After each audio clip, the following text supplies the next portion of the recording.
एकाच कुटुंबातील 2 सख्या भावंडांनी एकत्र जेवण केलं, आईस्क्रीम खाल्लं आणि आनंदात घराकडे परतत असतानाच काही क्षणात काळाने त्यांना गाठलं.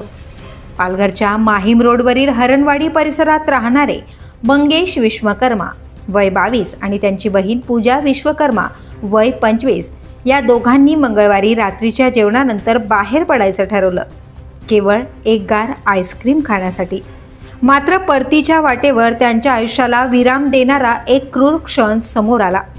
भरधाव ट्रेलरने त्यांची मोटरसायकल हॉटेल तशीच समोर जोरदार चिरडली आणि एका भयानक अपघातात या दोघांनी जागीच प्राण गमावले.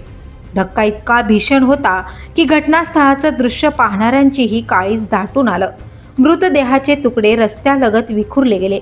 अपघातानंतर ट्रेलर चालक घटनास्थळावरून फरार झाला असून पालघर पोलीस घटनास्थळी दाखल झालेत. या प्रकरणी गुन्हा दाखल करण्यात आला असून आरोपीचा शोध सुरू असल्याची माहिती तपास अधिकारी सहाय्यक पोलीस निरीक्षक मल्हार थोरात यांनी दिली आहे. आता केवळ प्रश्न एकच, त्या रात्री जर थोडा वेळ लवकर किंवा उशीर झाला असता तर ही कहाणी वेगळी असती का?